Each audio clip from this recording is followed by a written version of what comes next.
Hello everybody, it's your daily report with Angry Tim. We've got all these tariffs now, Canada, Mexico, Europe, tariff wars going on right now. So this is out of Yahoo Finance. They're talking about what US companies are going to be doing, how they're going to fight tariffs with cost-cutting tricks. It's not like they haven't already done, these cost-cutting tricks. You've heard of shrinkflation, right?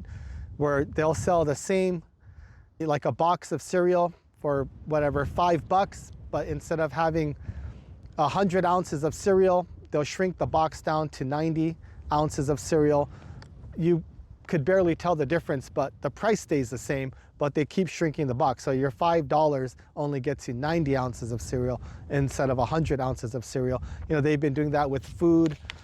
Even there was a big stink about it when Costco, Kirkland brand toilet paper, their rolls, they kept the price, I don't know what it is, maybe $25 for a pack of toilet paper, but each roll, instead of, for example, having 500 sheets of toilet paper, they dropped it to like 400 sheets of toilet paper per roll. And, basically it was a 20% reduction in toilet paper. In other words, the price went up 20%. They kept it at $25, but they just gave you 20% less product. So anyway, this is here's some more tricks that companies are going to be doing to save money. So with new tariffs hitting imported goods, US businesses are facing a tough choice: raise prices and risk losing customers, or cut costs in creative ways to stay competitive. Right? What's new? Many are choosing the later, swapping out materials, reducing packaging, and even making consumers do more work at home.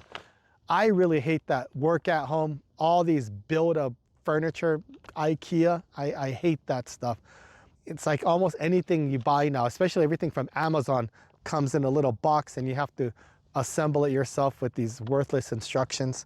So here we go. The tariff problem. President Trump has imposed new tariffs on Chinese imports, steel, aluminum, and other materials.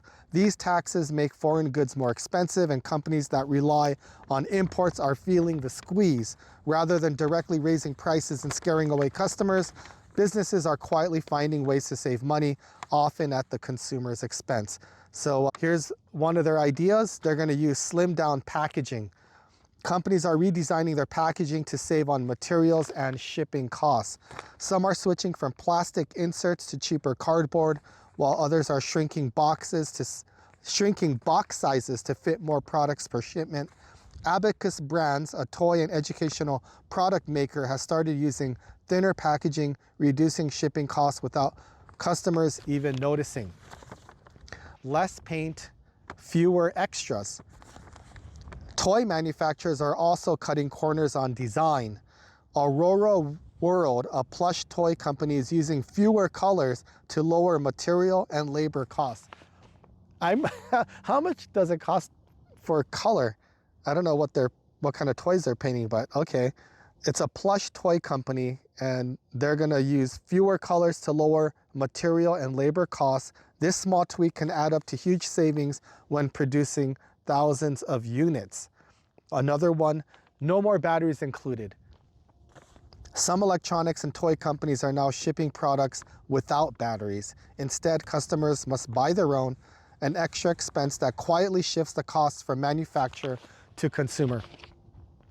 Yeah, that's kind of a pain. It's nice that, when you buy a TV or something, the remote already has the batteries.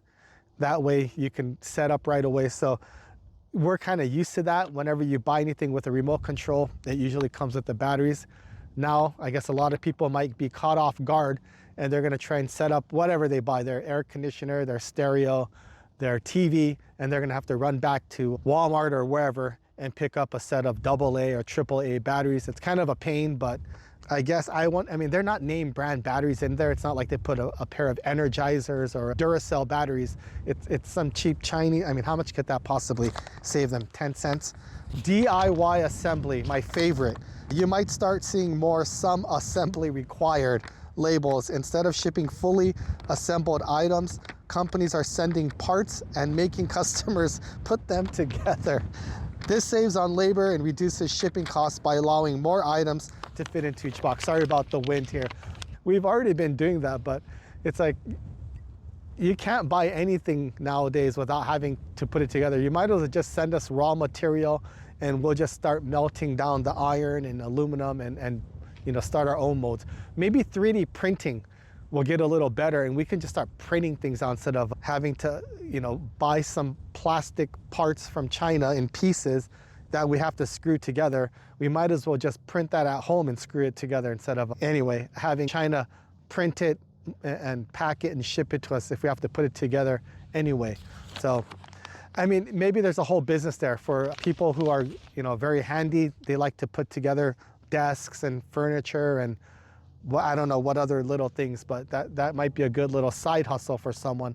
But how much are people willing to, you know, pay someone? Some of these things take 2 or 3 hours to put together one of these IKEA bookshelves or desks, bed frames and things like that. You know, someone, I mean, in California, the minimum wage is $20 an hour to work at McDonald's. So for someone to come over to your house and put together furniture, you got to pay them at least 20 bucks an hour, right? So for 2 or 3 hours, you know, you're going to have to pay this guy $40 or $60 or maybe $100. How many of you are willing to pay someone $100 to come put together your IKEA furniture for an afternoon?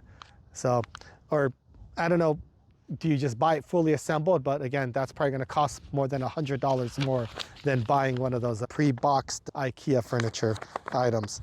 Packaging overhaul. Some brands are even ditching traditional boxes altogether. Basic Fun, the maker of Tonka trucks, is testing ways to sell toys with just a price tag and no packaging. That simple change could save up to $1.75 per item. Hey, that's not bad. You don't really need the box, right? But are they going to pass the savings down to you? You know, you buy a Tonka truck for 10 bucks. Now in the box, it's going to save them $1.75 not to put it in a box. Are they going to lower the price or is it still 10 bucks and they're going to keep the savings? So anyway, shrinkflation strikes again. If these cost-cutting strategies sound familiar, it's because we've seen them before. During previous inflation periods, companies reduced the size of food and household products without lowering prices. The same thing is happening now. Expect smaller snack bags, thinner toilet paper rolls, and other sneaky reductions. So it's nothing new, but they're just getting more and more creative. You know, like I said, you know, the Tonka truck, you know, now they come in a pretty box. They're going to get rid of the box, just sell you the truck. They save $1.75. Next, they won't even put the truck together, right?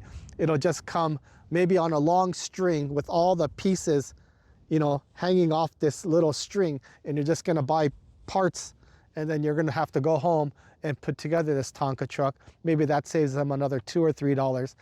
So in the end, you just, you know, later they'll just sell you some plastic and metal that you have to melt and pour into molds so you can make it yourself. Or you can do like what I was thinking is just buy a 3D printer and maybe you can just, I don't know, it's like a digital download from Tonka. You pay $1 or $2 and you can just print out the truck parts yourself and put it together at home. And then you save a whole lot of money that way. Who knows, maybe that's the future. But that's all I got for you today. I'll have more videos soon. Have a nice day, everyone. Your friend, Angry Tim.